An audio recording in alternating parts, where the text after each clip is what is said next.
Hello viewers, বিশাল একটি নিয়োগ বিজ্ঞপ্তি নিয়ে আবারও আপনাদের মাঝে হাজির হয়ে গেলাম। এখানে দেখতে পাচ্ছেন ২০৬টি পদসংখ্যা রয়েছে। তারপরে হচ্ছে কি এখানে দেখা যাচ্ছে ৭২০টি পদসংখ্যা রয়েছে।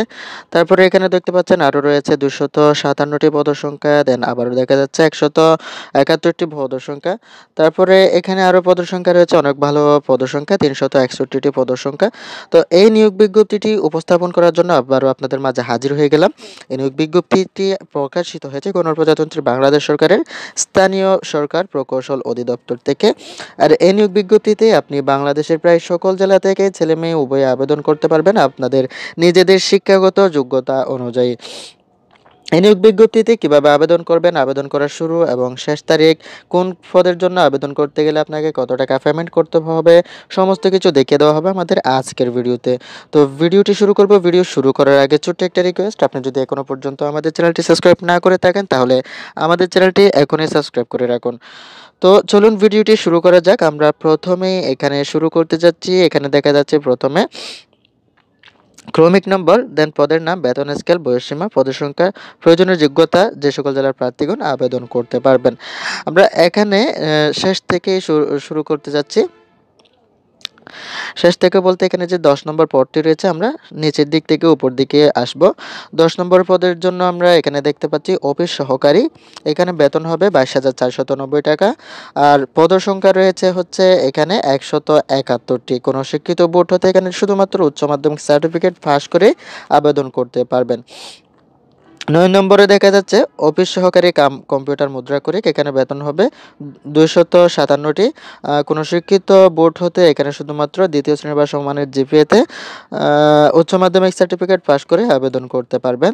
দেন ৮ নম্বরে দেখা যাচ্ছে মুয়াজ্জিন। এখানে বেতন হবে ২২,৪৯০ টাকা। পদসংখ্যা রয়েছে একটি। কোনো শিক্ষিত প্রতিষ্ঠান হতে যদি আপনি দ্বিতীয় বিভাগে ফাজিল অথবা আলিম বা সমমানের ডিগ্রি পাস করতে পারেন তাহলে এখানে আবেদন করতে পারবেন। দেন দেখা যাচ্ছে ৭ নম্বরের মধ্যে দেখা যাচ্ছে ইলেকট্রিশিয়ান। বেতন হবে ২২,৪৯০ টাকা। পদসংখ্যা রয়েছে ৮৪টি। কোনো শিক্ষিত বোর্ড হতে অনন্য উচ্চ মাধ্যমিক সার্টিফিকেট বা সমমান পরীক্ষায় উত্তীর্ণ হতে পারলে আপনি এখানে আবেদন করতে পারবেন। ৬ নম্বর দেখা যাচ্ছে কার্য সহকারী।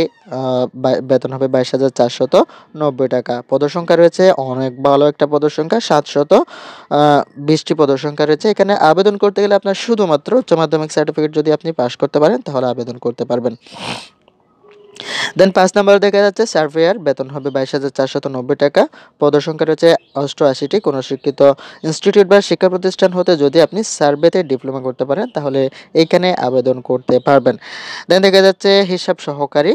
বেতন হবে আপনার ২২,৪৯০ টাকা। পদসংখ্যা রয়েছে ৩৬১টি। কোনো শিক্ষিত বোর্ড হতে যদি আপনি বাণিজ্য বিভাগে অনন্য উচ্চ মাধ্যমিক সার্টিফিকেট পরীক্ষায় পাস করতে পারেন তাহলে এই পদে আবেদন করতে পারবেন। ৩ নম্বরে ৬০ মুদ্রা করে কাম কম্পিউটার অপারেটর। বেতন হবে ২৪,৬৮০ টাকা। পদসংখ্যা রয়েছে ৩৯টি। কোনো শিক্ষিত বিশ্ববিদ্যালয় হতে অনন্য দ্বিতীয় শ্রেণী বা সমমানের জিপিএতে স্নাতক বা সমমানের ডিগ্রি থাকলে আপনি এই পদের জন্য আবেদন করতে পারবেন। এখানে দেখা যাচ্ছে ২ নম্বর কমিউনিটি অর্গানাইজার। এখানে বেতন হবে ২৪,৪৮০ টাকা। পদসংখ্যা রয়েছে এখানে ২০৬টি পদসংখ্যা। এখানে কোনো শিক্ষিত বিশ্ববিদ্যালয় বা শিক্ষা প্রতিষ্ঠান হতে যদি আপনি দ্বিতীয় শ্রেণীতে স্নাতক বা সমমানের ডিগ্রি পাস করতে পারেন তাহলে আপনি এই পদের জন্য আবেদন করতে পারবেন।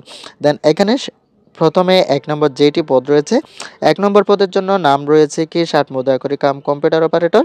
বেতন হবে ২৬,৫৯০ টাকা। বয়স হবে সর্বোচ্চ ৩০ বছর পর্যন্ত। এখানে পদসংখ্যা দেখা যাচ্ছে ১২টি। কোনো শিক্ষিত বিশ্ববিদ্যালয় হতে যদি আপনি এখানে দ্বিতীয় অন্ততপক্ষে যদি দ্বিতীয় শ্রেণীতে যদি সমমানের জিপিএতে স্নাতক বা সমমানের ডিগ্রি থাকতে পারে, ডিগ্রি অর্জন করতে পারেন তাহলে এখানে আবেদন করতে পারবেন। সরি, একটু ক্ষমা দৃষ্টিতে দেখবেন, আমার কথা বলতে একটু কষ্ট হচ্ছে তাই একটু এবড়ো তেবড়ো হয়ে যাচ্ছে। আর কম্পিউটার চালানো এখানে আপনার অবশ্যই দক্ষতা থাকতে হবে। দেন ১ নম্বর থেকে যে ১০ নম্বর পদগুলো রয়েছে এখানে যে সকল জেলার প্রার্থীগণ আবেদন করতে পারবেন সেটা দেখিয়ে দিচ্ছি। ঢাকা, গাজীপুর, মানিকগঞ্জ, মুন্সিগঞ্জ, নারায়ণগঞ্জ, নরসিংদী, মাদারীপুর, রাজবাড়ী, শরীয়তপুর, কিশোরগঞ্জ, টাঙ্গাইল, ময়মনসিংহ, জামালপুর, নেত্রকোনা, শেরপুর, চট্টগ্রাম, বান্দরবান, কক্সবাজার, ব্রাহ্মণবাড়িয়া, চাঁদপুর, কুমিল্লা, খাগড়াছড়ি, লক্ষ্মীপুর, নোয়াখালী, রাঙ্গামাটি, রাজশাহী, জয়পুরহাট, নওগাঁ, নাটোর, চাঁপাইনবাবগঞ্জ, বগুড়া, রংপুর, দিনাজপুর, গাইবান্ধা, কুড়িগ্রাম, লালমনিরহাট, নীলফামারী, ঝিনাইদহ, বাগেরহাট, সাতক্ষীরা, ভোলা, ঝালকাঠি, ফিরোজপুর, বরগুনা, সিলেট, মৌলভীবাজার, সুনামগঞ্জ ও হবিগঞ্জ জেলার প্রার্থীগণ।